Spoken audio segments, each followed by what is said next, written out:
Are there too many lobbyists in DC? Well, the answer is obviously yes. But are there too many crypto lobbyists in DC? And the answer is who knows? That is the topic of discussion for today's Writer's Room here on Bitcoin Season 2. Colin and I review the latest CoinDesk piece describing the state of Bitcoin and crypto lobbying in our nation's capital.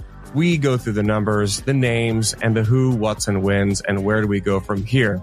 Bitcoin Season 2 is brought to you by Arch Network, the platform building bridgeless apps on Bitcoin. More on Arch later on the show. Let's kick it off.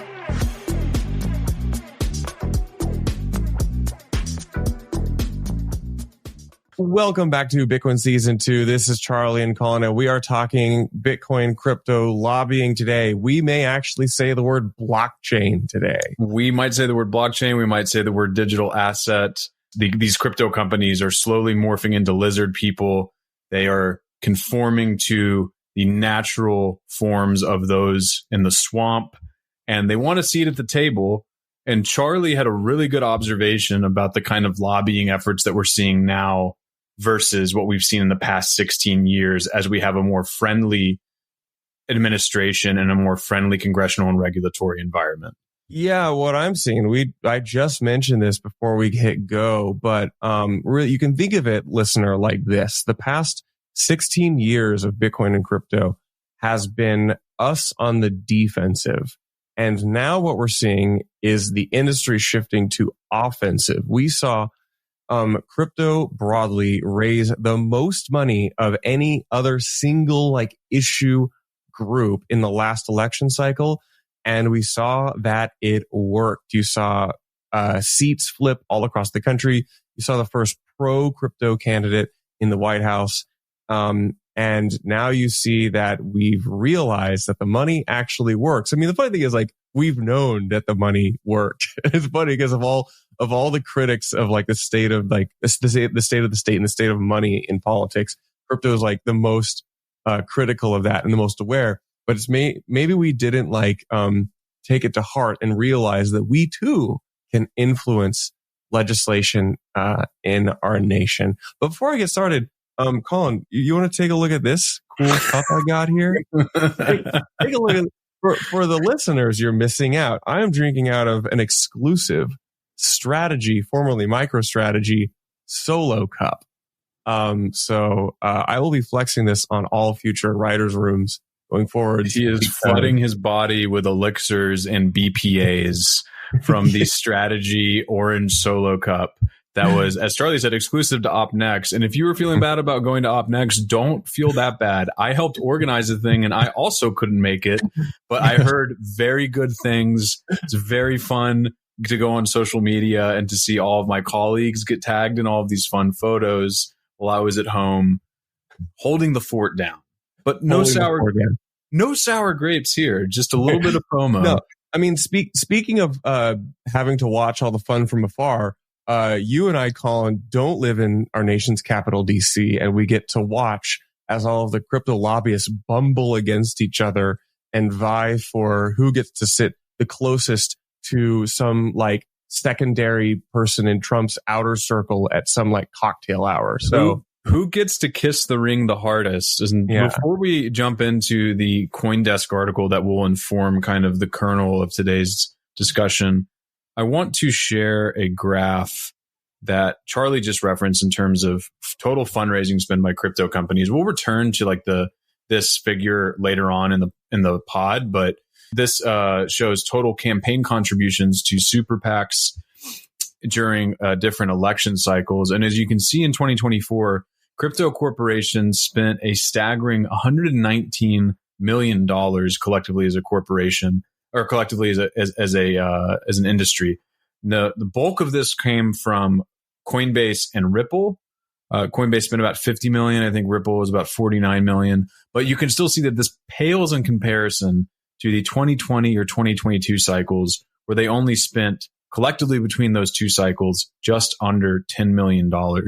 And the reason why we're bringing this up now, before we get into the meat of the article that we'll be referencing, is, to me, it stands to reason that following the largest surge in campaign contributions from crypto companies, we would also see an increase in lobbying efforts on Capitol Hill.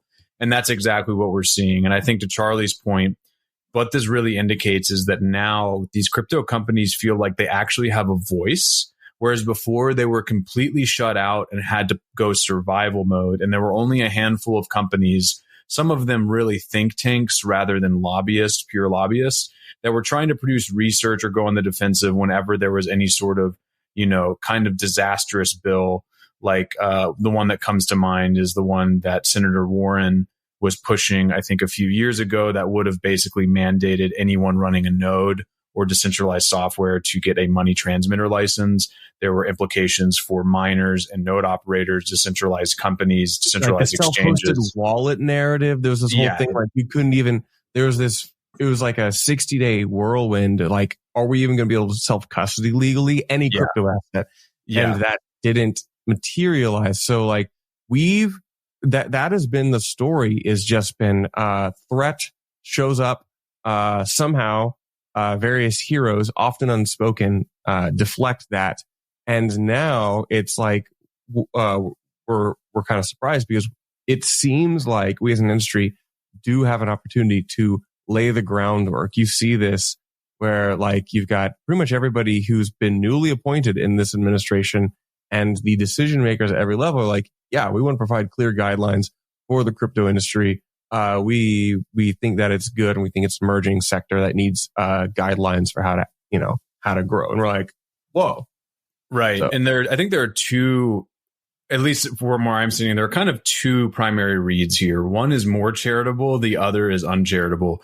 The more charitable one is these crypto companies, or these lobbyists who represent crypto companies, are looking at a 4-year window where they're going to try to cram in as much as possible in terms of positive regulation or push for positive legislation that will give crypto, if not a leg up, at least a fair shake in terms of how it is treated, right, by the powers that be. Because I completely biased opinion here.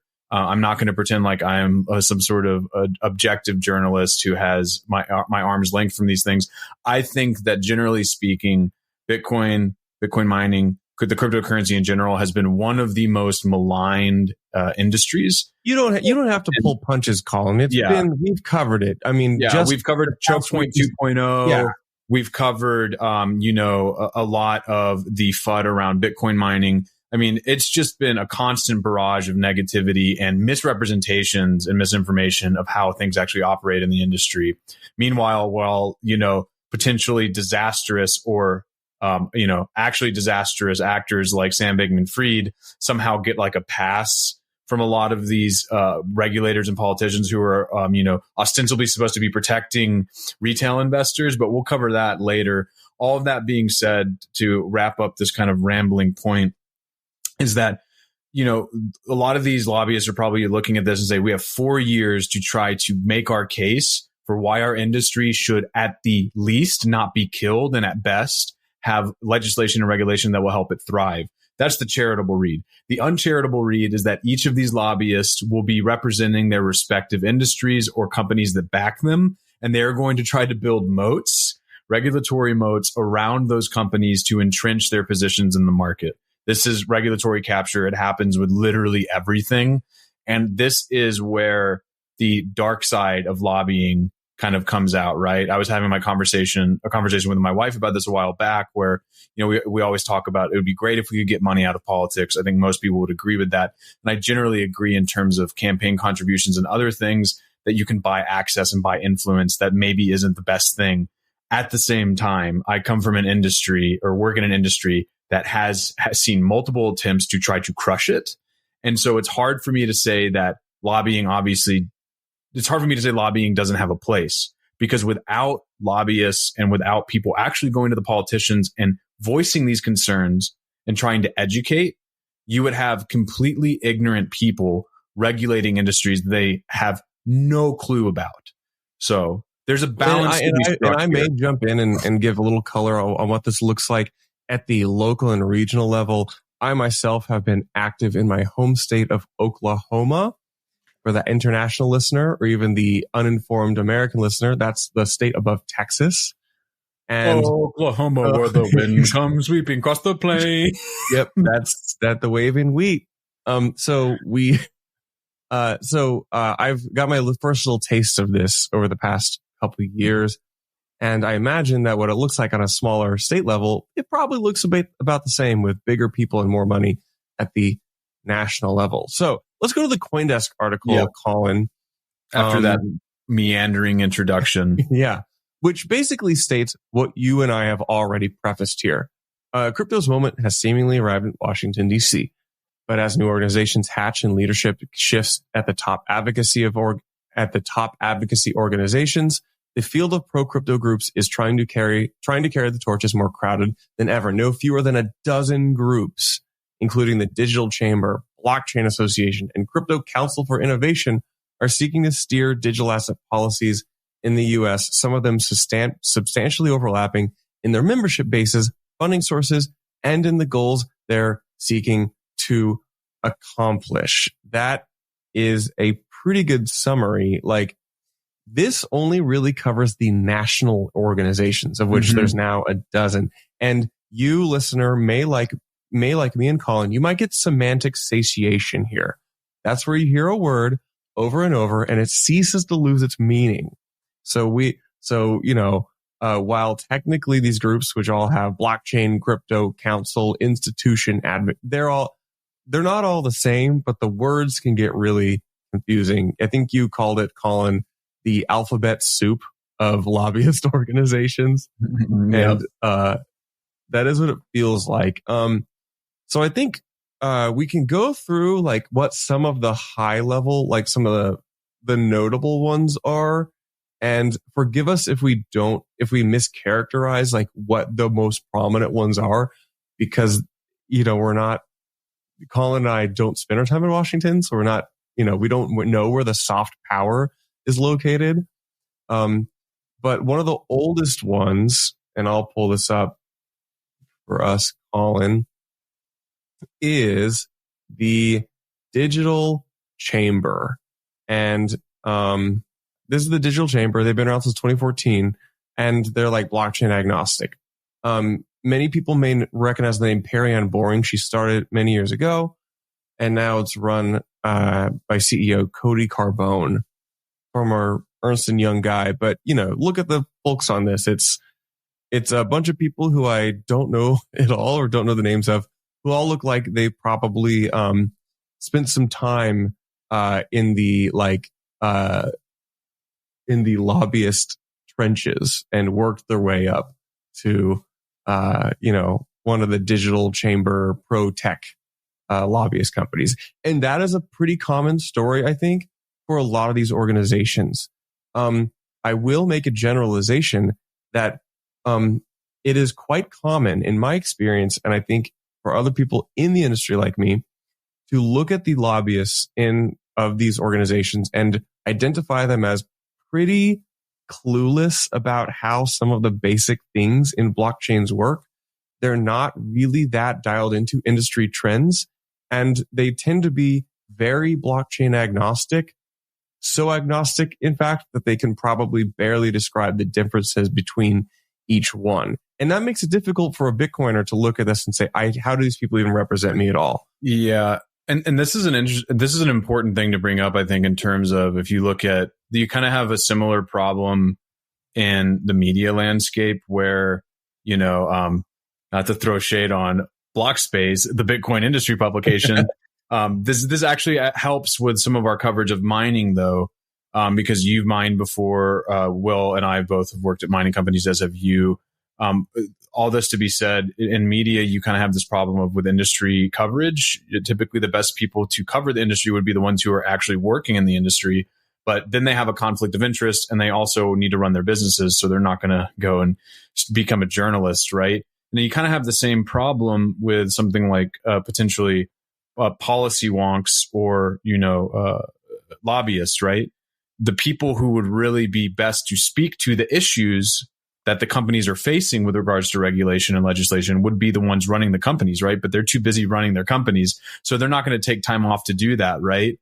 And maybe the best example of this, to tie it back into Bitcoin mining, and I'm kind of pulling this out of my ass a little bit, what I'm about to say. This is kind of like finger in the wind, but Bitcoin Mining Council, like it or hate it, it got some heat from some people. They didn't like the way they collected data.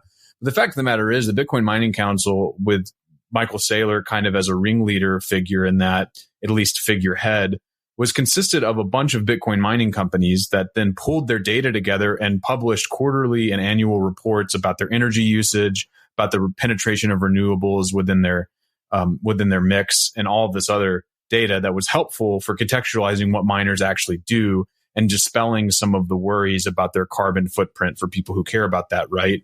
All that being said, I think that especially on the state level, Bitcoin mining companies have kind of been forced into the spotlight because they are very infrastructure heavy and they are very out in the open. And they've honestly probably borne the brunt of the majority of negativity from the legacy media and from just the peanut gallery of people online talking about how much energy it uses. And so you'll see, for instance, like Senator Haggerty in my home state of Tennessee will like go to Bitcoin Park and talk to miners and talk about the opportunities for TVA and Bitcoin mining, right? And the only reason why that probably was ever furnished in the first place is because these Bitcoin miners eventually had to go to him and go to some of the politicians in Tennessee and say, this is what we're doing. Here's how we can actually help the grid, et cetera.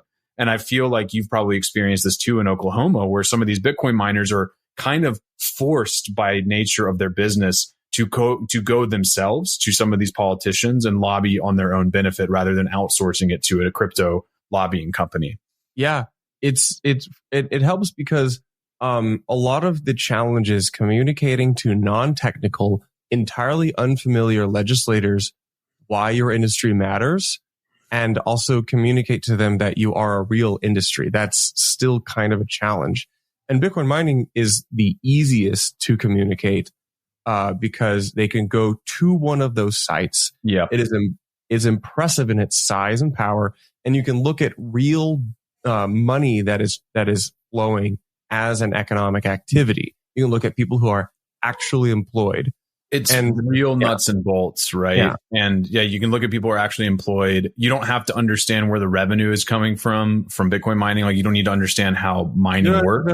Understand how it works. You could even like, I will say just one of the funny things, like the way we effectively in Oklahoma have communicated what Bitcoin mining is we reduce it to the point of it actually being a technically false statement. We say Bitcoin mining is validating transactions, and that's not really true. The nodes are validating the transactions. Yeah. The miners are, we're not, you can't say like we are generating valid. Yeah, it's like, well, we're finding. So I heard that these miners are doing nonce space to. Yeah, exactly. Like I heard these miners are solving complex equations. Like actually, no, they're just finding a valid number below the difficulty target, and then they are mining the next block and attaching it to the former one in the chain. And it's like, what is? Does none of this make sense? Block production scheme, which is what highly differentiated from proof of stake. They don't care about that. They're not you can't explain that. No, they care about knowing that the power companies and utilities are going to get paid. Exactly. And bonus points if you can show, like in Texas, how you can take on load when no one else wants to pay for it, and also dispatch that load when the grid needs it most. And let me tell you, there's something to be said for a Bitcoin miner who can roll up in jeans and square-toed boots to like a city council meeting and go, yeah, I was out there plugging the machines in, and we kept the power on for the people in Dallas whenever the storm blew through. And they're like, oh, the people making the decisions love that stuff. And it's also true. So we parade those guys out, and right. I mean, I've been that guy, and so I mean, you have to have those representatives. Hopefully he's got a fat lip in, and he's like, spitting or something in the city council meeting. But I think this is another segue into another important point of where Bitcoin mining is, love it or hate it, depending on who you are, with like it uses too much energy or doesn't use enough equation, right? Or spectrum, I should say. It is the most, literally the only physical part of this entire thing. And it is the easiest to contextualize for people who are outside of our industry because they can, like we said, they can actually see the industry. They can see what is going on. They can see that there's physical infrastructure behind it. Contrast that with news headlines of some kid making $10 million from a monkey JPEG, or, a bunch of people losing money in a DeFi hack. All of these things are totally ephemeral and scary because they really only are subjected to the negative headlines.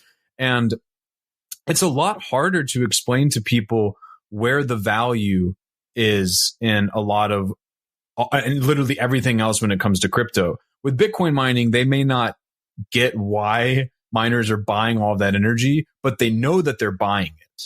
Yeah. And that's kind of all that matters. And they can see the infrastructure and the CapEx spend behind it.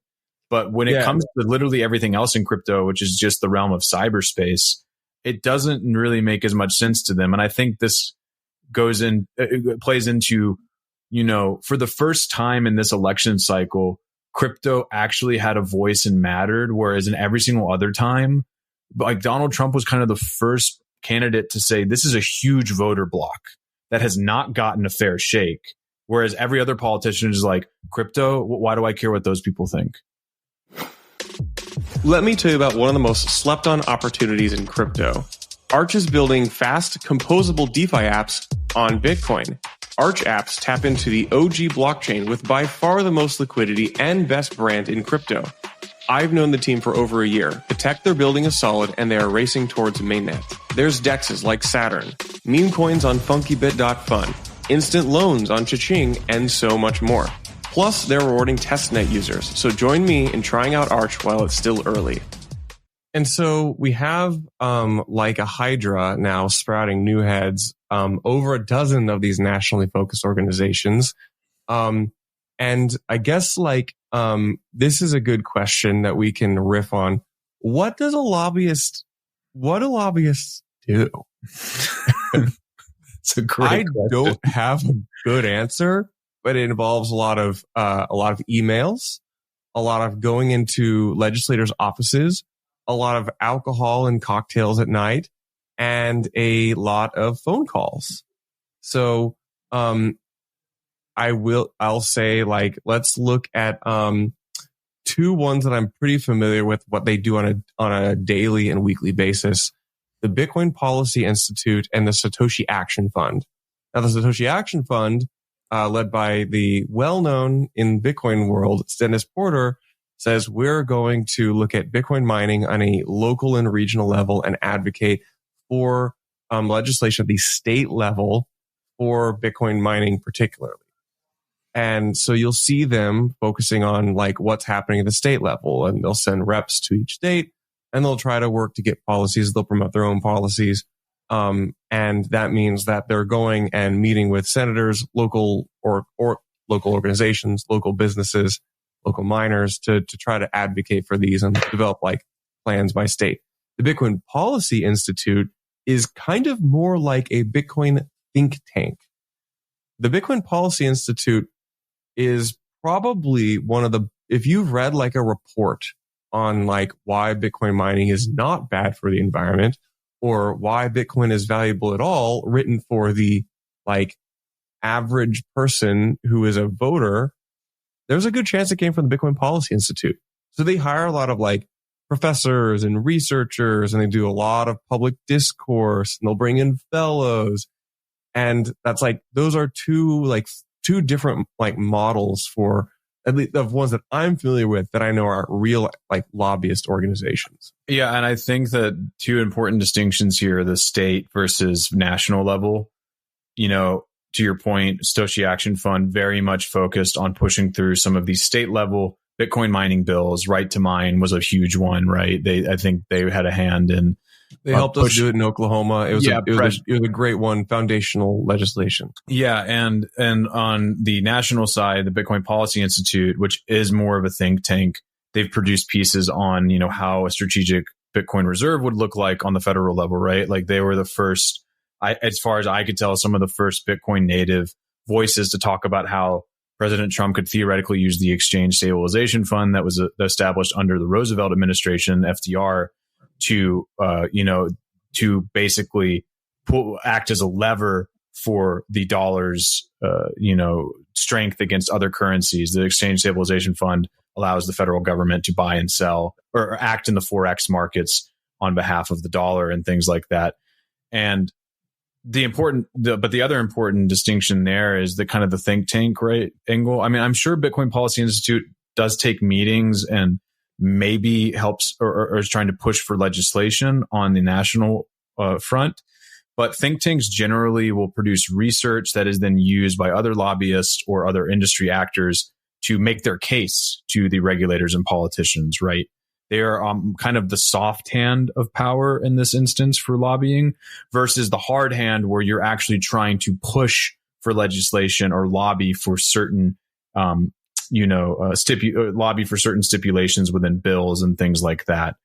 And on that note, in terms of your question about how this actually works, this would be a fantastic Bitcoin Season 2 episode, getting someone in here to talk about the nitty gritty, because my understanding of it is like very shallow and probably, based on things that you've seen from like West Wing or House of Cards, right? Where you just, the cocktail and fancy dinners, the cocktails and fancy dinners and dark corners of DC and things like that.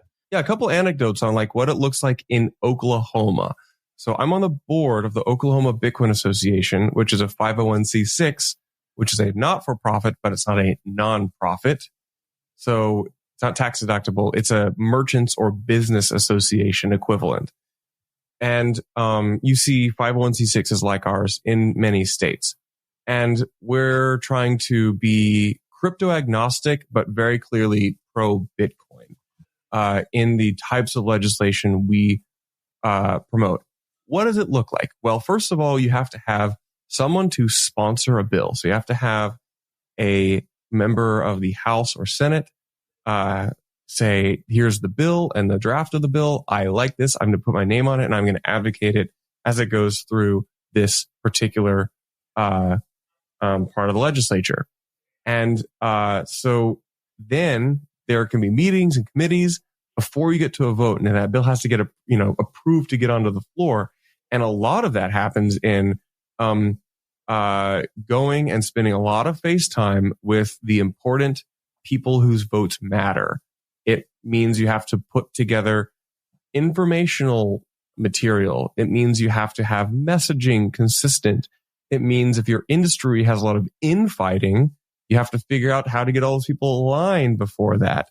If in a state you have like two of the biggest Bitcoin miners suing each other, and then now you're trying to get some like legislation passed, which is a specific miner neutral, that could be a barrier.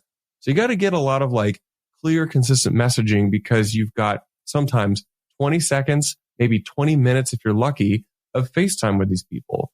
And so in our case, the Oklahoma Bitcoin Association contracted, we did a lot of scouting, contracted a lobbyist firm, which is not related to crypto, but just very good at doing stuff in bipartisan work in the state capitol, and had them kind of walk us through how to do this. That takes money. Those people got to get paid. So we got to go get the money somewhere.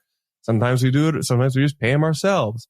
So then like members from the Oklahoma Bitcoin Association will go with the lobbyists to meet various people. We'll line up things. We'll get all our constituents and local meetups to call these people when, the legislators when it's time to vote. So there's a lot of this stuff. And, I imagine it looks really similar at the national stage, just way more people, way more money, way bigger conversations.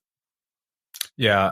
I'm curious, and if you can answer this, like, how do you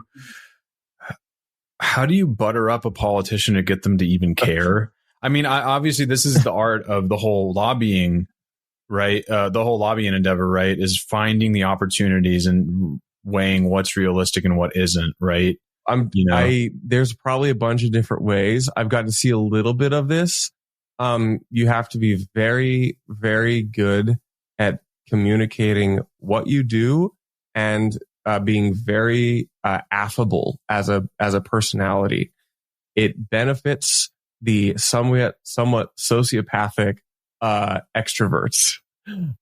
because you are in the business of getting people to like you in a game which is not zero sum, but it's often zero sum. So in our case, like I prefer to go for the personal touch angle because I'm not the primary advocate or lobbyist. In my case, there's, a few hundred state representatives in Oklahoma. And I personally know like 5 or 6 of them, like pretty well personally because I've grown up here for forever. One of them was a high school teacher and he's one of the more prominent ones on the Democratic side. One of them's like somebody I went to church with. Another one had come to a couple of Bitcoin meetups by accident because we were having them at the bar they were at. So like those kind of things are really important. And then these people often, for issues which are not like broadly or highly controversial, they often don't get a lot of like direct input from their constituents. So I then, and me and the like other Bitcoin folks in the area, we ask our friends and people who come to the meetup to email their senator. And it's weird because it works. Now, when it comes to money, like there are some large Bitcoin miners in Oklahoma, some of the largest in the country, actually. And so we have to make sure that those people are behaving, making sure that they're operating legally, make sure that if we have policy, say a fiscal impact bill regarding tax breaks for infrastructure on mining, that they are aware and they're supportive of that type of language. Like, I feel like I'm just listing all the stuff, but like it's a ton of work. And that, all of that stuff are meetings and emails and inboxes and branding and event organization. And it's a huge business to communicate your interests to the decision makers on whichever Capitol Hill you call your own. 100%. And just to piggyback on what you just said, when charm and goodwill and, political ledger demand, I don't know if I pronounced that right, like political sleight of hand, doesn't work, money can fill in the gap. Money talks. And this is a sheet. This is a table from Public Citizen, and it shows the campaign contributions per corporation and by super PAC for the 2024 election cycle. And you can see Coinbase, the top contributor. Ripple is a second by only what, like $1.5 million. But Coinbase contributed roughly $50.5 million to a number of PACs, the largest one being Fair Shake PAC, which took in a lot of money from cryptocurrency companies, among other tech industry companies. Ripple also donated $45 million to the Fair Shake PAC. And then down here we have Jump Crypto, Andreessen Horowitz, Jump with 15 million, Andreessen Horowitz 1.75 million donated. Payward Inc., I have no idea who that is, but 1 million. Circle Internet Financial of USDC, $1 million, and then Paradigm Operations LP at 1 million. And these are the ones that Public Citizen, is showing. I would venture to guess that there's actually more in here that Fair Shake took in, but maybe it was obfuscated. These are just corporate contributions. If you look at individual contributions, or maybe if the money was hidden through certain shell companies or something like that, you would probably find more money donated by cryptocurrency companies for 2024.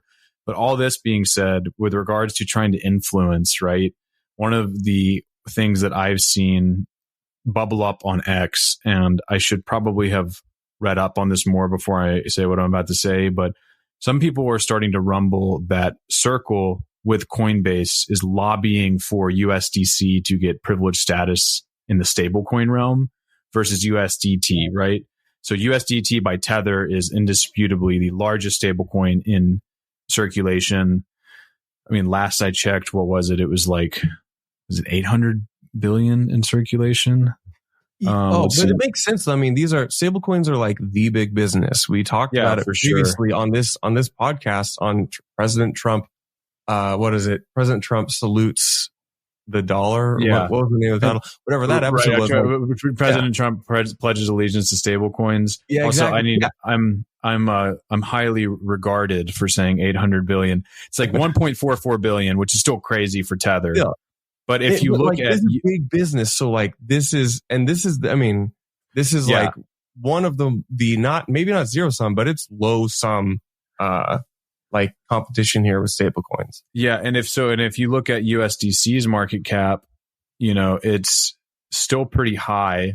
It is 60 billion, but that's not even half of what Tether's is. So there's this is you could almost argue that it's a winner take all game. It obviously isn't right now, but President Trump has been very clear that he sees stablecoins as a way to extend dollar dominance in abroad, right? I mean, stablecoins have been wildly popular in the global South and South America and in Africa. For people who have very weak currencies, they use stablecoins to keep their purchasing power and to even buy goods and services, not just online, but also in meat space. So anyway, all that being said, this is kind of a tangent that we're seeing all this spend from Coinbase and a little bit from Circle.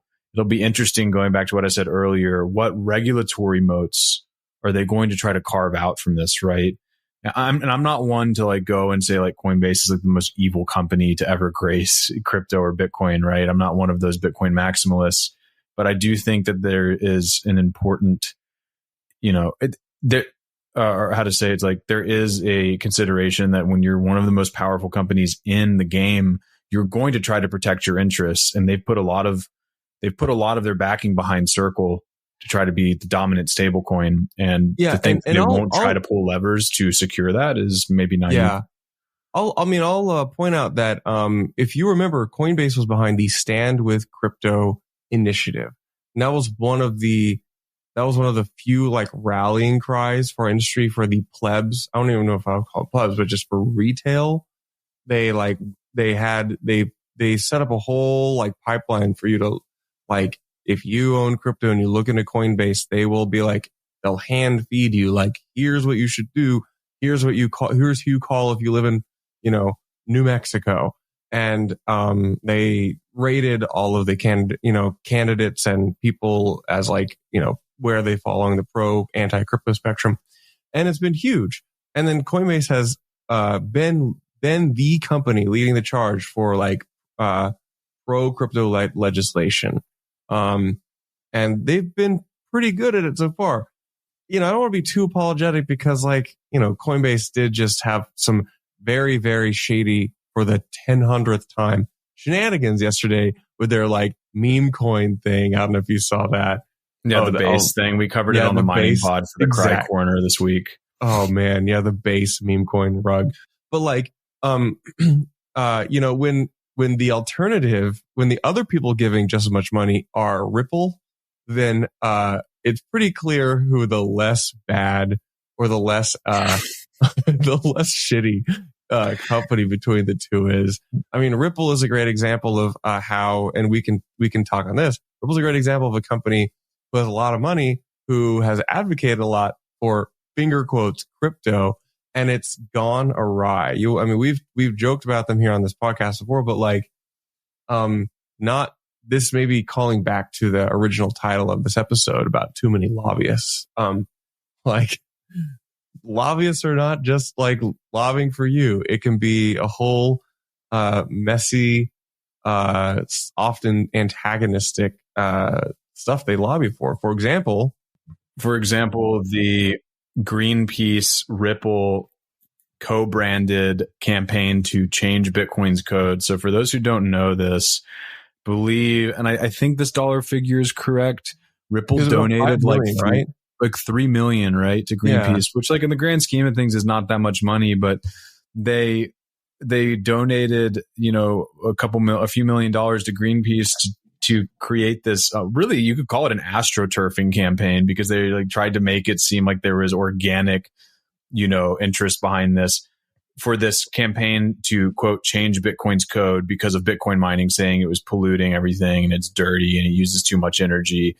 And the idea here being that they wanted to basically kneecap Bitcoin's entire value proposition, i.e. proof of work, and lobby or push for a code change, I guess. I mean, the stated aims, preposterous. Yeah, it was really preposterous, especially like, if you're on this goes back to the information asymmetries we were talking about earlier though, right? If you're on the outside looking in, you have no idea how Bitcoin consensus works. And if you don't know how it works, you should tune into the Op Next video feed that we have on YouTube. If you don't know anything about how Bitcoin consensus works, you think, oh yeah, this is like, oh, I heard about Bitcoin's energy problem. Well, there's an easy fix. Just change the code. Flip the switch, flip the switch, make it proof of stake. Yeah, flip the switch and make it proof of stake. And then how do you explain to someone the game theory of a like contentious fork and, multiple listings on different exchanges for the forked coins and, running the code locally and choosing which chain that you side with. And then also, economic actors will decide maybe who has the longest chain because of economic forces in the financial markets. Like none of this makes sense to a normal person. Hell, it makes barely sense to most Bitcoiners, honestly. And so it was never really totally clear how they were going to try to, promote this code change or push it through. But Ripple spent, $3 million with Greenpeace trying to create this kind of moral panic around Bitcoin's energy use for reasons that really are not totally clear to me. No. And it doesn't stop there. Like Ripple from their accounts were amplifying this and also echoing these messaging. And it is very ironic because even today, the top spokespeople for Ripple will be in Washington, even as recent as I believe 2 weeks ago, said lines such as, "We are advocating for all cryptocurrencies."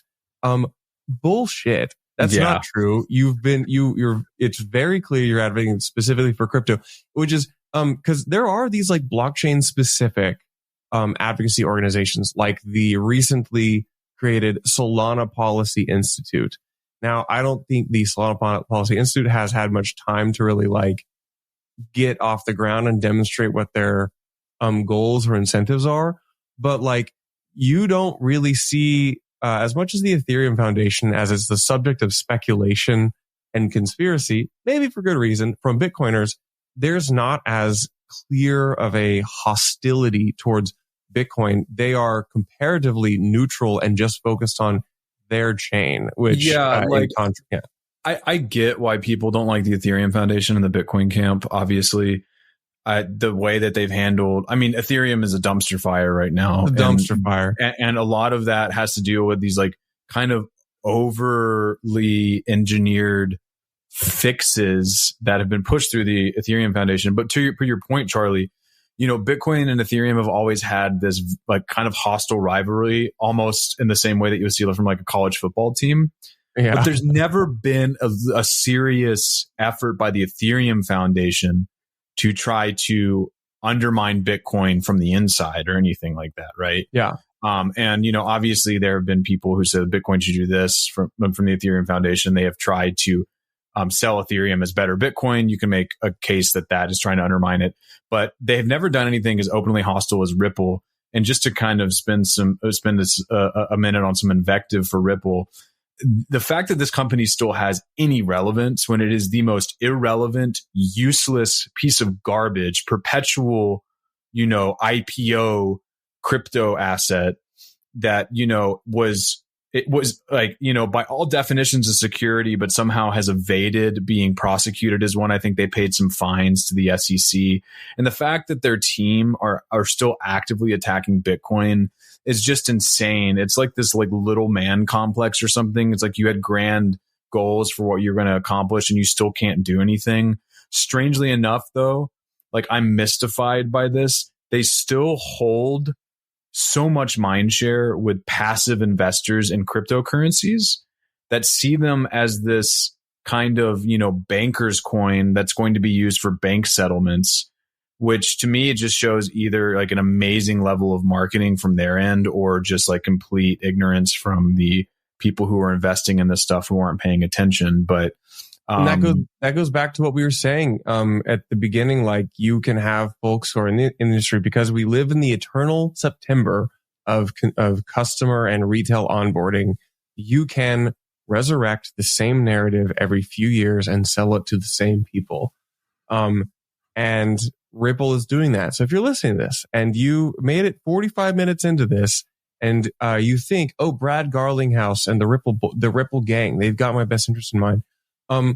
This company, the insiders of this company, have a giant treasury of XRP, and they're dumping on you, and they're using all that money to fund all this bullshit. And it's this objective information. That is, and that beautifully stated, Charlie. And part of this bullshit, and we'll close with this perhaps, as part of the Greenpeace campaign, they had an artist commission this ghoulish, sepulchral sculpture of a skull with nuclear exhaust towers coming out of its head, and it's got Bitcoin for its pupils, and they're like, it's kind of a play on the laser eye thing. Actually, it was meant as a astroturfing fear campaign, but they accidentally made the coolest marketing thing for Bitcoin of all time. Yeah, they really did. And it's this kind of, if you're on audio and you're not, I recommend you Google this. Google Greenpeace Bitcoin skull. And it's this very ghastly but really badass looking sculpture of a skull with a bunch of wires pouring out of its jaw. And it's, like I said, it's got these smokestacks pouring smoke, which is actually also kind of funny, because if they are supposed to be silos from nuclear facilities, like, that's just steam. Yeah, that's just steam from as a byproduct of cleanest energy per unit of kilowatt hour produced. Yeah, exactly. And to your point too, Charlie, this is in the same way that pejoratives or slurs are often reappropriated by the offended party. That's what Bitcoin miners and Bitcoiners did with this. You would see Bitcoin miners use this as their profile picture on X and things like that. So, shout out to, I think Von Wong is the artist here. He made the skull of Satoshi.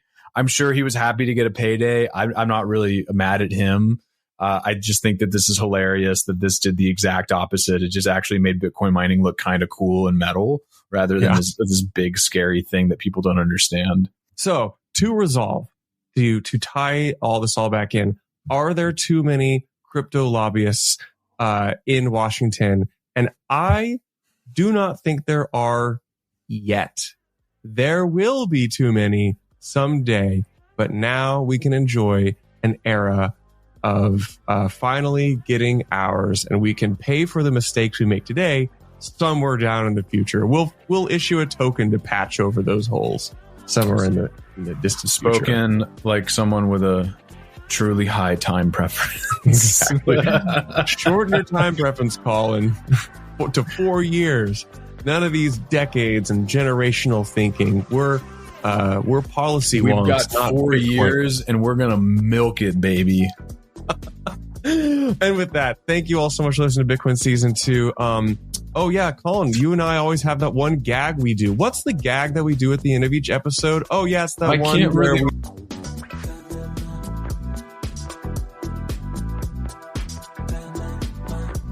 Boom, boom, boom, boom, boom, boom, boom, boom, boom, boom, boom, boom, boom, boom.